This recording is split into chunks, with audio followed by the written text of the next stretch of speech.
Hello, here we are with Clare Oldfield, funeral celebrant with Tapestry Funerals for one of our fantastic member interviews. This is Kate Cherry with the Athena Network Bedfordshire and Mid Hertfordshire. It's quite a mouthful, that.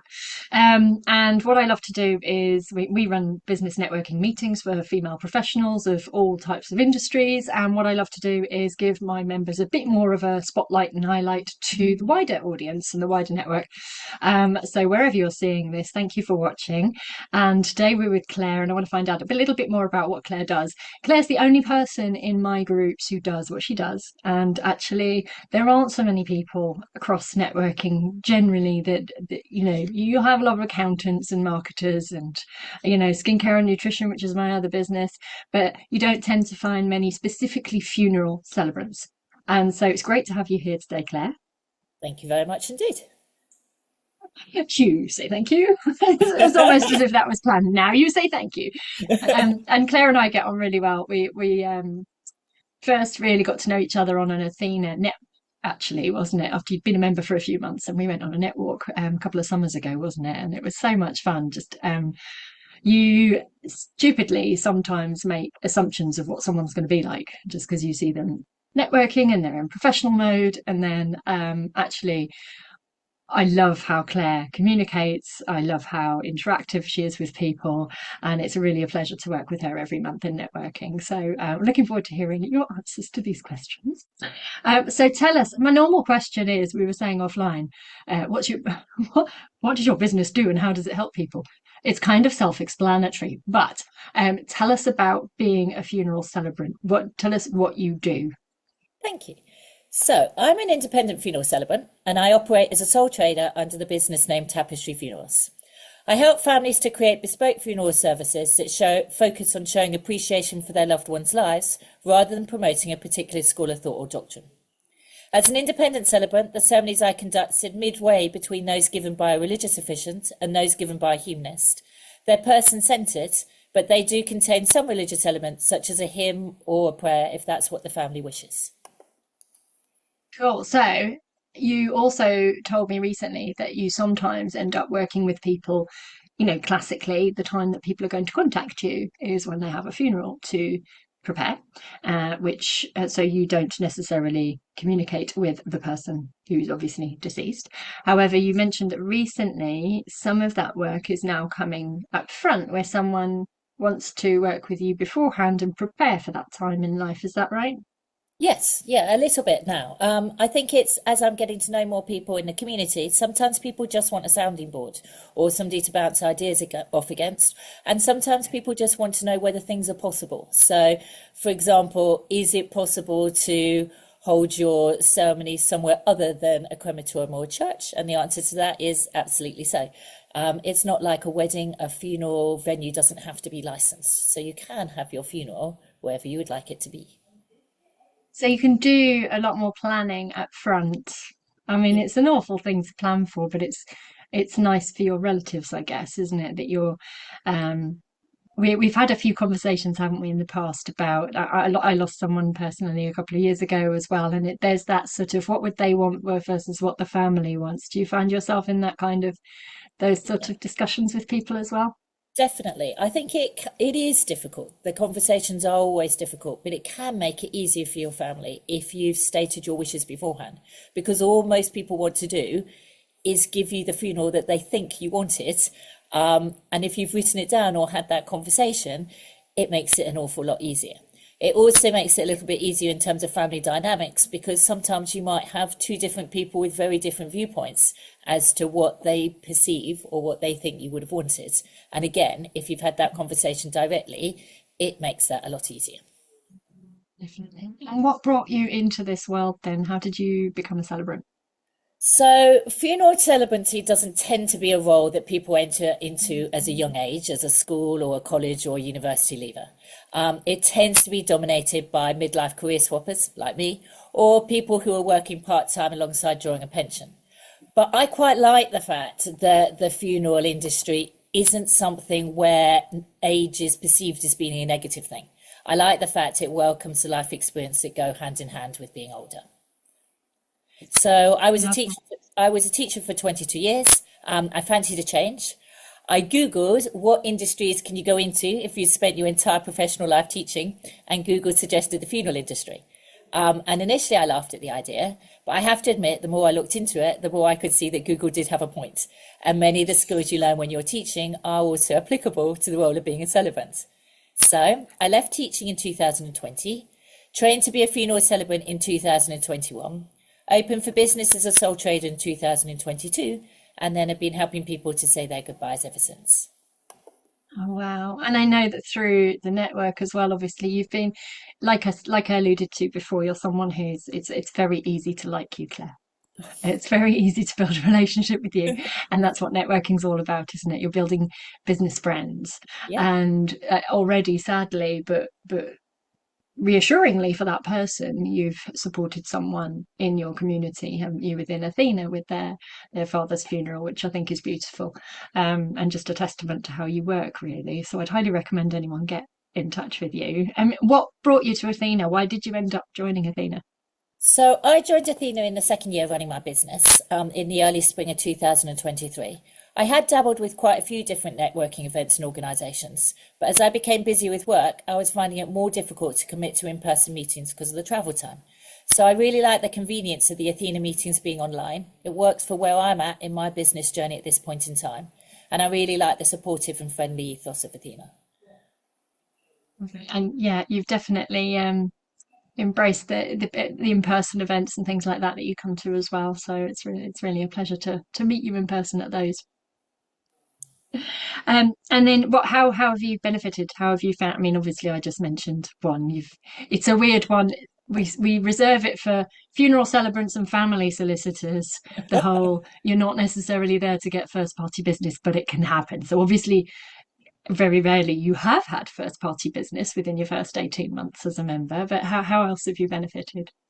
So, on a personal level, I'm sure many people would say the same.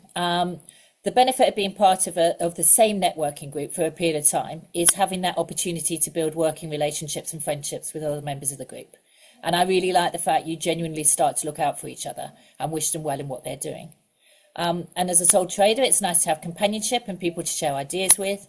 One of the ladies in my group and I have become accountability buddies. So in addition to our network meetings, we meet up once a month to share ideas about where we want to take our respective businesses, and also to encourage each other to tackle those tasks that otherwise sit on the back burner for months on end.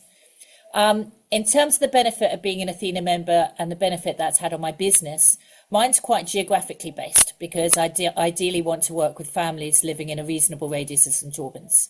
So I like the fact I can have St Albans as my home group, but then I can pass plus to Athena groups which sit around St Albans, like Welling and Hatfield, Amersham and Watford, Tring and Berkhamsted and South Betts at no additional cost. That is definitely one of the biggest perks that people rave about, isn't it? Being able to you buy your home membership, but then you can sort of dot around, and it's like you have several groups for the price of one, isn't it? And also in a profession such as yours, it's we do have other celebrants across Athena, but not as many as we'd have marketers or accountants, for example. So yeah, you definitely have free reign to build those relationships, which is great. What tip would you give for any other women looking to start their business? So I thought about this quite a lot. And I'd say the key thing that I've learned is to be patient and train yourself to accept things as slow burners rather than prematurely writing them off because they don't bring instant results. I think building your client base is a slow burner. Building up to your desired income is a slow burner. Even networking is a slow burner in that a lot of the times you're building relationships rather than gaining instant leads. And in less confident moments, it can be tempting to perceive all those things as a sign of failure. But I think you have to give yourself time to succeed. I love that. And I love that you mentioned the networking one as well, because it is one of my members know that I call your first, it is a big investment in your, maybe not necessarily your time, but your money, or both of them, networking. And I do tend to call the first year your practice year because you're getting to know people very often. By the end of the first year, you haven't even had a one-to-one with everyone in your group yet. So you've got to be patient, haven't you? Yeah, definitely. Yeah, and it's not always easy, but I think that's the key thing that I've had to teach myself. What How it's been great speaking to you and finding out more, and I hope everyone's enjoyed hearing a bit more about you and your business. I think it's definitely going to be worth reaching out to you and having a chat, which I'm assuming you're happy to have a chat with anyone. I would love that. Um, and so what's next for you and your business? I mean, what's next for you and your business? It's, you know, I Well, realise I'm not exactly talking to a law firm. I'm talking to a funeral ceremony. But what's next for you? What are you excited well, about? I try to think of this both kinds in terms of networking and then in terms of the building of the business in general. So, in terms of building a networking strategy, this year I want to try and have a bit more of a systematic approach to past plussing and focus on visiting a small number of Athena groups, but visit them regularly so that I get the Yeah. opportunity to build up relationships with those members. In terms of the business, towards the latter end of last year, I started doing more memorial services rather than just straight funeral services. I really like the flexibility and the opportunities to do things differently that memorial services offer. So I'd like to do more of those over the coming year. And then 4 months ago, I set up an informal network for local funeral celebrants. I'm trying to establish a pattern of regular monthly meetups for celebrants who become part of that group. And I'd like to continue to develop that over the coming year as well. I like the fact it's already become a forum for people who are thinking about becoming celebrants as well as practicing celebrants. I'm quite proud of that. In terms of growth, both my sons have key exam years this year. One's doing GCSEs, one's doing A levels. I don't necessarily want to take on more ceremonies than I did last year, but I'd like to hold course and I'd like to lay foundations for future growth once my family life's quietened down a little. I think we're on exactly the same page, you and I, yeah, because I've got a year 13 and second year of uni, so Yeah. uni exams all the time, obviously A levels, and I think you can come into January thinking, because for those watching this in June, it's January as we're recording, and I did my last one in a Christmas jumper, so it was obvious when it was, but um, it's easy to come into June and get the July and get bamboozled with all the goal talk and what is it, 2025 thrive, I think Yeah. people are saying, and what are we going to do? I love the thrive, the personal side of thrive. I love look after yourself, look Yeah. after your well-being, get out more outside and breathe the air, and build your personal relationships, things like that. Look after yourself, self-care. But I'm I'm in the same year as you-ish, sort of Yeah. roundabout, which Definitely. means Yeah. actually when we have our finger in a few pies like that, because it is another job being a mum, um, I think it's okay to give us that ourselves that space and that time, isn't it? Do you know what? I'm not going to put myself under too much pressure this year. I've got where I want to be, but I'm not going to be sitting there looking at a goal sheet every day. And you've got to work hard to still stay where you are. You know, it's not always about Mm. moving forwards, is it? You sometimes you've got to work really hard just to stay put. Exactly. Yeah. In fact, yesterday we're going off on a tangent. I'm going off on a tangent. I met someone who is business support, specifically looking for people who are where they want to be, and it's just the operational procedural, not looking at someone's goals and growing and all of that. So someone who's actually in that period, which I thought was really interesting because Yeah. there's so much talk of growth and stuff, isn't there? But it's been brilliant talking to you. Your links are going to be everywhere where I share this. Do you have a sort of call to action or something you'd like to ask people? I guess introductions to any other celebrants would be good. Introductions to other celebrants, and also just introductions to people who we talked at the beginning, people who would just like a sounding board. If they would like to get in touch for a free, no obligation chat, then I would really like to hear from them. Yeah, and to give an idea of the kinds of things you can talk about, what was the training you delivered for your group? It was the different types of funeral, wasn't it? It was No, different types of what? funerals and also different resting places. So Mm. sometimes people have their cremation service because at that point in time they don't necessarily want to think about what to do with the ashes, but then those ashes kind of sit there and later down the line they just want to have a think about meaningful things that they could do with them. I hear you. And also, I mean, knowing myself, I didn't have to handle it, but everything's so quick once that moment comes. So if you're in a position that you can think about this stuff ahead, then it's probably very much worth doing it rather than maybe potentially at the time being rushed into things and Yeah, decisions and completely. choices. Because otherwise you've got lots of decisions to make at the time when you least feel like making any decisions. So I completely agree with Mm. that. Absolutely. It's been a pleasure, Claire.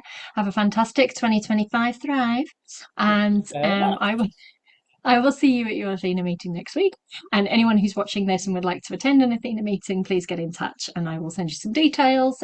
Claire's in the St Albans group, which meets on the It does. third Wednesday of the month, 12 to 2. So get in touch. We've got some in-person events too. Claire, thanks so much for your time and see you soon. Thank you. Thank you so much for making that really pleasurable.